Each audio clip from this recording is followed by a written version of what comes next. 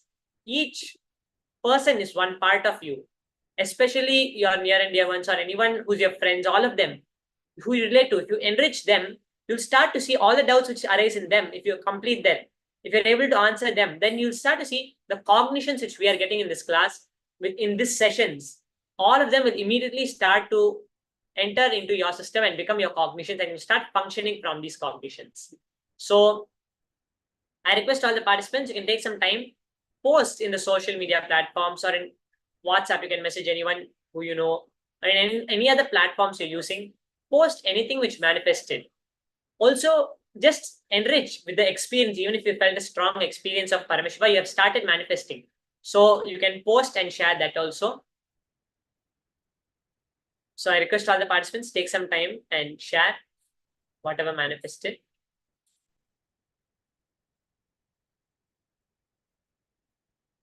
Okay. So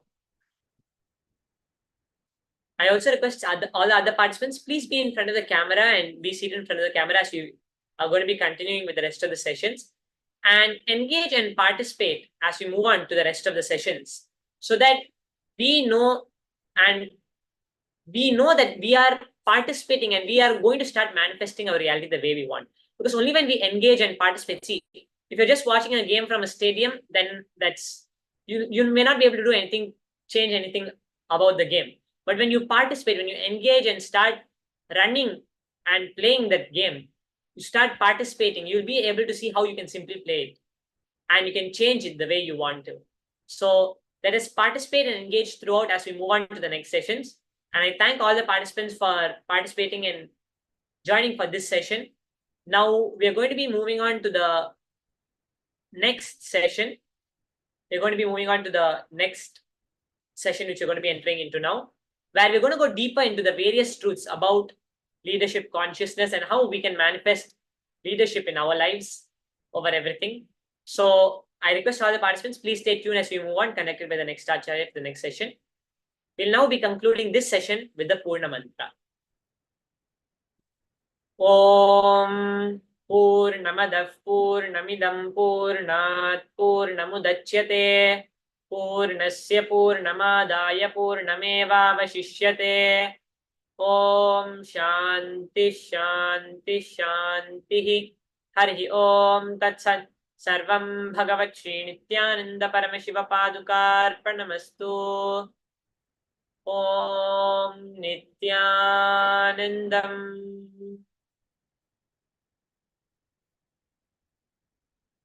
I thank all the participants for participating and joining for this session. Please stay tuned for the next session as we enter into the next session. Thank you. Nithyanandam. Nithyananda Paramashivoham. Om Nithyananda Paramashivoham. Om Nithyananda Paramashivoham. Om Nithyananda Paramashivoham. Om